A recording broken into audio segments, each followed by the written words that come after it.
Can you imagine blocking a busybody's golf cart and watching her empire shatter? I'm Ethan, and trust me, this saga will make you second-guess every homeowners association out there. Back in the spring of 2022, I uprooted to Willow Creek, a serene suburb in the Midwest, chasing some much-needed calm after years of urban grind. The agent's smile struck me as overly polished, almost scripted, but I ignored the nagging doubt. I was desperate for quiet. The place seemed perfect: cozy home, modest dues, and a sparkling community pond just a short stroll away.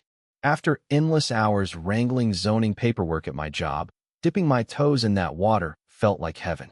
Little did I know, structured living often hides a nightmare. Those early weeks were pure bliss. I'd clock out, crack open a soda, and claim my favorite faded green lounger under the maple tree by the pond's edge. The spot caught the perfect breeze, and with hardly anyone around in the late afternoons, it was my private oasis. The water's soft lapping drowned out the world's noise. I finally believed escape was possible. But peace shattered with a revving engine that sounded furious, like it was hunting. A turquoise golf cart adorned with Thunderbolt stickers barreled in, halting dramatically. Out climbed Vivian Whitaker, the iron-fisted HOA chairwoman, her bob haircut razor-sharp, radiating the vibe of a fallen socialite turned despot. Pushing 62, she strutted like she owned the air itself, her eyes locking on me with icy judgment. "Pardon me," she snapped, tone laced with fake politeness that masked pure venom. "What gives you the right to occupy that?" I blinked, scanning the deserted seats. "Is it spoken for?" I replied, keeping it light. She planted her fists on her hips, glaring as if I'd spat in her face. "I'm Vivian Whitaker, HOA chair. I determine what's fitting here. My dues covered this," I pointed out evenly. "Dues by basics, not boldness, sweetie," she retorted. "Sweetie?" The belittling stung, but before I could fire back, she whipped out her phone. "Gerald, there's an intruder in the premium area. Rules are mine to enforce." I sat frozen as she ranted, the absurdity sinking into his wasn't relaxation, it was her twisted domain. She proclaimed Gerald's imminent arrival to guide me elsewhere. An older resident nearby shuffled over, murmuring, "Fresh face? Dodge her at all costs. She ran off a young family last fall over curtain shades." Madness. A shiver hit me. What kind of monster wielded such petty tyranny?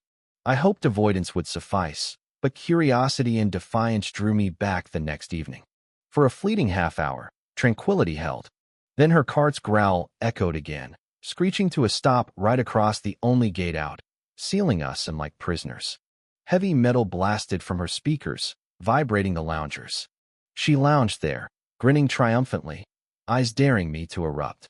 Heart pounding, I rose and positioned myself squarely before her car, not touching, just blocking her view.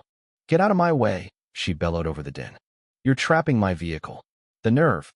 I'll budge when you unblock the exit." I shot back, voice steady despite the adrenaline surge. Logic evaporated.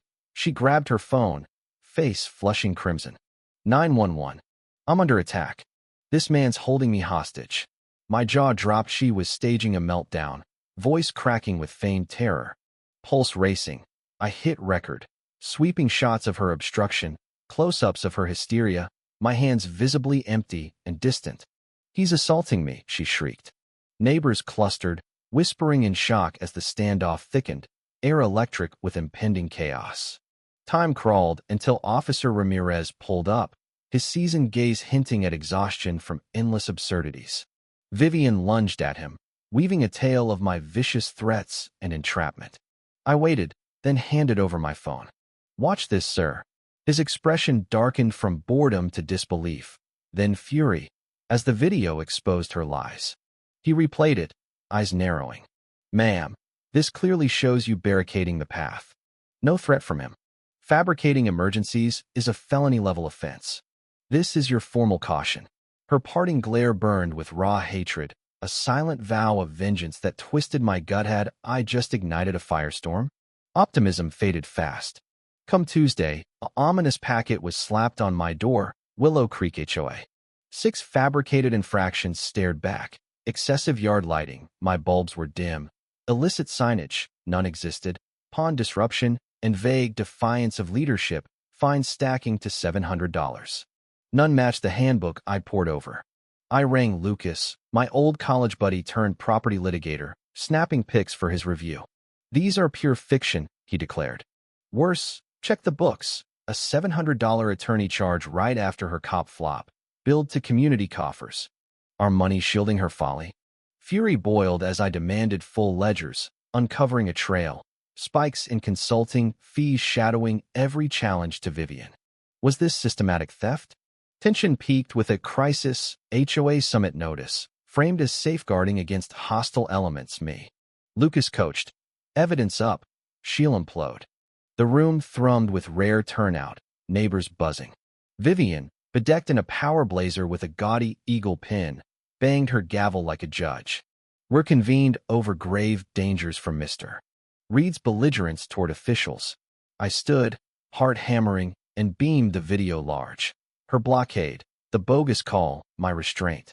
Murmurs swelled to outrage. The police write-up sealed it, her deception exposed. Then the bombshell projected spreadsheets. Dues funneled to her defenses. Pandemonium. She pilfered our cash for her screw-ups? Tales flooded evictions over mulch types, rigged votes. Her two-decade grip? No elections in memory. The removal poll crushed her, 25-4. Her face contorted in disbelief and rage. "This isn't finished," she spat, voice quivering with menace. Vengeance turned vicious. My tires slashed with instigator, etched in, compost dumped at dawn. Clumsy traces led straight to her. Leveraging my zoning savvy, I delved into deeds. She'd transferred Pondside Meadow to Whitaker Ventures LL Share Brothers Phantom Firm for $350,000 siphoned from reserves, no ballot. Scheme. Convert it to her private diner, pocketing gains while we footed upkeep. Lucas gasped. "This crosses into federal territory embezzlement, fraud across borders." FBI vans stormed her home weeks later. Agents hauled crates as she stood disheveled, world collapsing. Indictments flew, falsified alerts, fund misuse, laundering, land scam conspiracy. Courtroom drama unfolded in fall 2023. I took the stand, nerves electric, recounting the pond spark to fiscal horrors. Proof piled, forged papers, shadowy transfers, her 2-year plot. Her lawyers, harmless granny, facade crumbled under the judge's scrutiny. This was calculated greed. Verdict slammed. $500,000 restitution. For years supervised release. 250 service hours. Lifetime HOA exile. Assets seized including her prized cart. Auctioned off looking forlorn. As we exited, she hissed. "You're doing." I met her eyes. "No, Vivian. Yours entirely." I just wouldn't yield. Community healed by winter. Fresh board. Open books, apologies for old wounds. Gatherings bloom barbecues, twilight films, shared plots. Pond sign, paths free forever. Diner plot, a commemorative arbor, for guardians of fairness. Vivian toiled there, raking leaves she'd schemed to own karma's bitter twist. From a lounger dispute to FBI takedown, all because one ego couldn't share space. But ponder this. Would you swallow the bullying to keep peace? Or risk it all exposing rot? Are HOAs guardians or gateways to abuse, empowering everyday autocrats? Ever faced eviction over a flower bed? Spill beloaded yours ban flags or fine for bird feeders? Argue, essential oversight or outdated control? Like if defiance resonates, comment your battles, subscribe for more raw revelations.